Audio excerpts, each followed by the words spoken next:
Tired of scattered email threads and losing track of crucial conversations? Let's wrangle those emails into follow-up boss and tag them for maximum efficiency. Alright, let's get started. First, log into your follow-up boss account. Make sure you have admin privileges, as this is required for importing emails. Next, navigate to the admin section. You'll usually find this by clicking on your profile picture or initials in the top right corner, then selecting admin.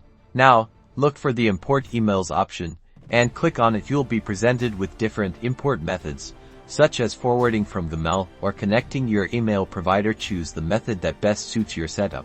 Follow the on-screen instructions to connect your email account. This usually involves granting follow-up boss permission to access your emails. Don't worry, it's a secure process. Now, the crucial part: tagging. As your emails are being imported, use the tagging section to automatically apply relevant tags. For example, if you're importing emails related to a specific listing, create a tag for that listing and apply it here.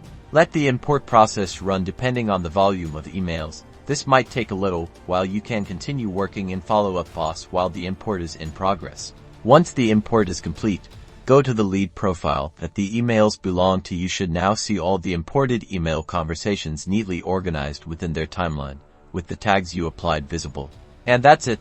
By importing and tagging your emails, you've centralized your communication history and enabled efficient lead segmentation for targeted follow-up. Now you can easily find and filter emails based on your tags, making your follow-up process much more streamlined. Good luck.